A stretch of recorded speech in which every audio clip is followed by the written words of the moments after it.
اب اس کے برعکس جو چیز سامنے آتی ہے، جدید سائنسی معلومات جو ہوئی ہیں، ابھی آپ نے حال ہی میں شاید کل یا پرسوں اخبار میں تھا کہ اب جو فزسسٹ ہیں جو اس وقت دنیا میں ریسرچ کر رہے ہیں، وہ ریسرچ ہو رہی ہے وہ پارٹیکلز پر، لائٹ پارٹیکلز جو شروع میں بالکل وجود میں آئے، بہت ہی چھوٹے، جن کا کوئی تصور آپ نہیں کر سکتے ان کے چھوٹے ہونے کے اعتبار سے۔ معلوم ہوا کہ وہ 3 قسم کے بیسک پارٹیکلز ہیں، انہی سے پھر یہ کائنات بنی ہے۔ یہ ساری ریسرچ ہو رہی ہے۔ اسی طرح نوبل پرائز جب ملا تھا عبدالسلام کو، یہ جو سائنسدان ہے قادیانی، اور انہیں نصف حصہ ملا تھا ایک اور دوسرے شخص کے ساتھ نوبل پرائز میں، تو وہ بھی آپ کو یاد ہوگا، اخبارات میں پڑھا ہوگا کہ وہ بھی ریسرچ تھی اس بات پر کہ اس کائنات کے اندر بیسک فورسز کون کون سی ہیں۔ ایک فورس آف گریویٹی ہے، ایک میگنیٹک فورس ہے، ایک الیکٹرانک فورس ہے، وغیرہ وغیرہ۔ اور ہو یہ رہا ہے کہ اب یہ چیزیں جیسے جیسے تحقیق آگے بڑھ رہی ہے، ان کی تعداد کم ہو رہی ہے، گویا کثرت سے وحدت کی طرف انسان جا رہا ہے، اور انسان یہاں تک جا رہا ہے کہ پوری کائنات اپنی پوری ڈائیورسٹی، اپنے پورے تنوع کے ساتھ، اس کا نقطہ آغاز جو ہے وہ بالکل ایک یا 2 یا 3 چیزیں ہیں بڑی حقیر سی، وہاں سے اس کائنات کا ارتقا ہوا ہے۔ وہ جو theories of the creation of universe ہے کہ یہ کائنات کیسے وجود میں آئی، کریشن کیسے ہوئی، کن سٹیجز میں سے یہ کائنات گزری ہے۔ قرآن کہتا ہے کہ ایک لفظ کن ہے جس سے کہ اس کائنات کی تخلیق ہوئی۔ اللہ تعالیٰ کے اس ایک حرف کن نے سب سے پہلی شکل جو اختیار کی ہے وہ وہی پارٹیکلز ہیں نور کے، سب سے چھوٹے چھوٹے پارٹیکلز۔ یہ خنک نور کا دور ہے جس میں کہ حرارت نہیں تھی، گرمی نہیں تھی، ٹھنڈی روشنی، ایک بسیط نور تھا کہ جو اس حرف کن کے ذریعے سے وجود میں آیا ہے۔ یہ جو دور ہے خنک نور کا، ذہن میں رکھیے، اس میں ابھی حرارت نہیں ہے، اس میں گرمی نہیں ہے، جو بھی ہے اندر پوشیدہ ہے اس کے، وہ بعد کا مرحلہ آئے گا جب میں عرض کروں گا۔ اس خنک نور کے دور ہی میں 2 چیزیں اللہ نے اس سے پیدا کی جو صاحب شعور اور صاحب تشخص ہے۔ ایک ارواح انسانیہ، وہ بھی نورانی ہے، اس نور سے بنی۔ دوسرے ملائکہ، وہ بھی نورانی ہے اور اس نور سے بنے۔ سب سے پہلے اللہ نے حضور صلی اللہ علیہ وسلم کی روح کو پیدا کیا، کیونکہ ابتدائی مرحلہ یہی ہے۔ یہ خلق نور کا دور ہے، جبکہ ابھی نہ کوئی ناری کرے تھے، نہ کہیں کسی طرح کی خاک وغیرہ کا کوئی مسئلہ تھا۔ اس کائنات میں اللہ تعالیٰ کے حرف کن نے ایک خنک روشنی کی شکل اختیار کی تھی، اس سے پیدا کی گئی ارواح انسانیہ، انہی میں ایک روح محمدی ہے صلی اللہ علیہ وسلم۔ تو اگر سب سے پہلے اللہ نے اسی کو بنایا ہو تو اس میں کوئی حرج باقی نہیں ہوتا، وہ بھی مخلوق ہے، وہ بھی اللہ کے بنانے سے وجود میں آئی ہے، صرف ایک تقدم زمانی اسے حاصل ہے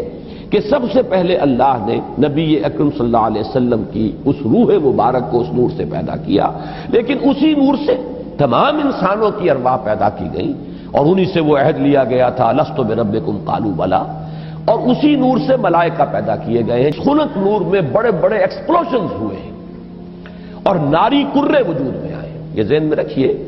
کہ ایک شے ہے، اس کے اندر کوئی حرارت مخفی ہے، ظاہر نہیں ہو رہی۔ ایٹمز ہیں، ایٹمز کے اندر بہت بڑی انرجی ہے، ظاہر نہیں ہو رہی۔ اس خنک نور کے اندر بھی وہ انرجی موجود تھی، لیکن انسولیٹڈ تھی، اس کا ظہور نہیں تھا۔ لیکن جب ایکسپلوژنز ہوئے ہیں تو پھر یہ کہ بڑے بڑے ناری کرے وجود میں آئے۔ یہی ناری کرے ہیں جن کو ہم سورج کہتے ہیں، بہت بڑا ناری کرہ ہے سورج، اس کے اندر کمبسشن کا عمل چل رہا ہے، عمل احراق ہے، اس کی حرارت کا ہم تصور نہیں کر سکتے، بڑے، اور نہ معلوم کتنے سورج ہیں اس کائنات میں، یہ نہ سمجھیے کہ ایک ہی سورج ہے۔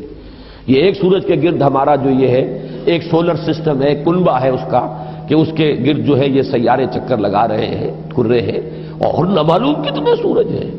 پھر ایک سورج ہے اور ایک ستارے ہیں، ان ستاروں کے گرد یہ سورج اپنے کنبوں کو لے کر چکر لگا رہے ہیں۔ بہرحال ہم یہاں پر جو ہے اصولاً جو بات سمجھنا چاہ رہے ہیں اس وقت وہ یہ ہے کہ یہ سیکنڈ سٹیج ہے، تنزل ہے، یہ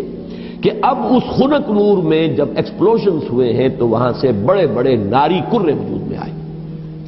یہ ایکسپلوژن کا لفظ میں جان بوجھ کر بول رہا ہوں اس لیے کہ جدید سائنس میں، جدید فزکس میں ایک لفظ استعمال ہوتا ہے دی بگ بینگ تھیوری، اس کا نام ہی ہے دی بگ بینگ تھیوری، کہ ایسا معلوم ہوتا ہے کہ ایک وقت میں کوئی بہت بڑا دھماکہ ہوا جس سے کائنات وجود میں آئی۔ اب یہ دھماکہ جو ہے بگ بینگ تھیوری جو ہے، یا تو یہ ہے کہ اس کو تعبیر کیا جائے گا اس حرف کن سے، کن، وہ کن کیسا ہوگا جس نے اس پوری کائنات کو وجود بخشا ہے، اس کا ہم تصور نہیں کر سکتے۔ یہ ہم کہہ رہے ہیں کن، لیکن اللہ کا وہ کلام جب صادر ہوا ہو اور حکم ربی امر کن جو ہے اس کی کیا کیفیت ہوگی، تو یا تو بگ بینگ جو ہے یا تو اس سے تعبیر کیا جائے، اور یا یہ کہ جو یہ ایکسپلوژنز ہوئے ہیں اس خنک نور نے جو ناری کروں کی شکل اختیار کی ہے، تو یہ بگ بینگ ہے، یہ دھماکہ ہے۔ یہ دور ہے کہ جس میں اس آگ سے اللہ نے تیسری مخلوق پیدا کی۔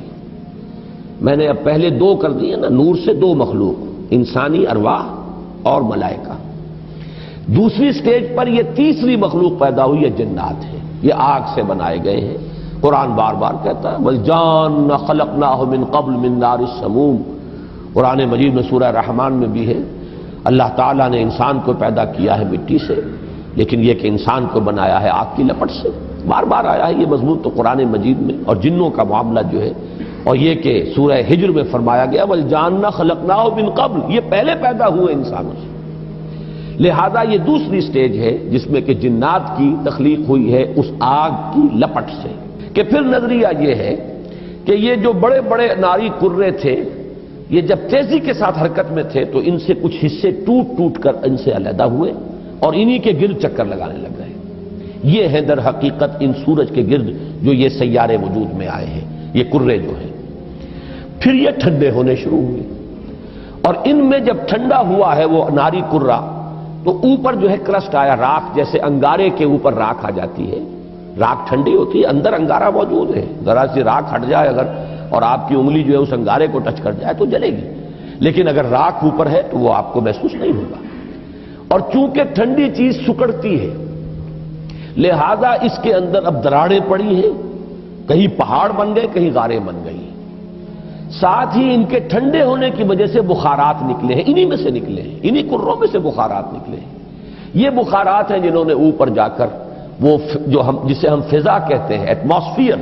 جس کے اندر گیسز ہیں، یہ یہیں سے انہی کروں کے ٹھنڈے ہونے سے وہ بخارات نکلے ہیں۔ جیسے کہ آپ اگر پانی ڈالتے ہیں آگ کے اوپر تو وہ ایک بھاپ بن کے اڑتی ہے، تو خیر یہ تو پانی آپ نے ڈالا ہے، لیکن یہ کہ فضائی وہ جو کرے تھے آگ کے وہ خود ٹھنڈے ہوئے ہیں تو ان میں سے بخارات نکلے ہیں، ان میں سے جو گیسز خارج ہوئی ہیں انہوں نے ایٹماسفیئر بنایا ہے۔ پھر اس ایٹماسفیرک چینجز وہاں ہوئی ہے کہ اس میں گیسز تھیں، ہائیڈروجن بھی، آکسیجن بھی، وہاں پانی بنا ہے، بجلی کے بڑے بڑے جب ہوئے ہیں ان کے اندر تو اس سے پانی بنا ہے، اور پھر دھواں دھار بارش برسی ہے، بارش برسی ہے۔ اب جو ہمارے ہاں یہ جو اعداد آتے ہیں، لاکھوں برس تک بارش ہی برستی رہی، نتیجہ یہ ہوا کہ جو جگہیں نشیبی تھی ان میں پانی بھر گیا، سمندر وجود میں آ گئے۔ اب جہاں سمندر اور مٹی کا باہمی ربط تھا، یہ جو دلدلی علاقے کہلاتے ہیں، یہاں وہ ان آرگینک کمپاؤنڈز نے آرگینک کمپاؤنڈز کی شکل اختیار کی، یہاں سے حیات ارضی کا آغاز ہوا۔ وہ حیات نباتاتی بھی ہے اور وہ حیات حیواناتی بھی ہے، یہاں سے اس کا آغاز ہوا۔ گویا کہ کل حیوانات اور کل نباتات جو کرۂ ارضی پر موجود ہیں وہ سب کے سب در حقیقت اسی کرسٹ آف دی ارتھ سے وجود میں آئے ہیں۔ پانی اور اس مٹی کا امتزاج اور دلدل کی شکل اس کا بن جانا، اور وہاں سے ان آرگینک کی بجائے آرگینک کمپاؤنڈز کا وجود میں آنا، اور اس سے حیات کا آغاز، خواہ وہ نباتاتی حیات ہو اور خواہ وہ حیواناتی حیات ہو۔ اس حیات کا ارتقاء ہے کہ جو پھر انسان تک پہنچا ہے، وہ اس حیات، سمجھیے کہ حیات ارضی، چاہے نباتاتی ہو اور چاہے حیواناتی ہو، اس کی چوٹی کی جو شخصیت ہے وہ انسان ہے۔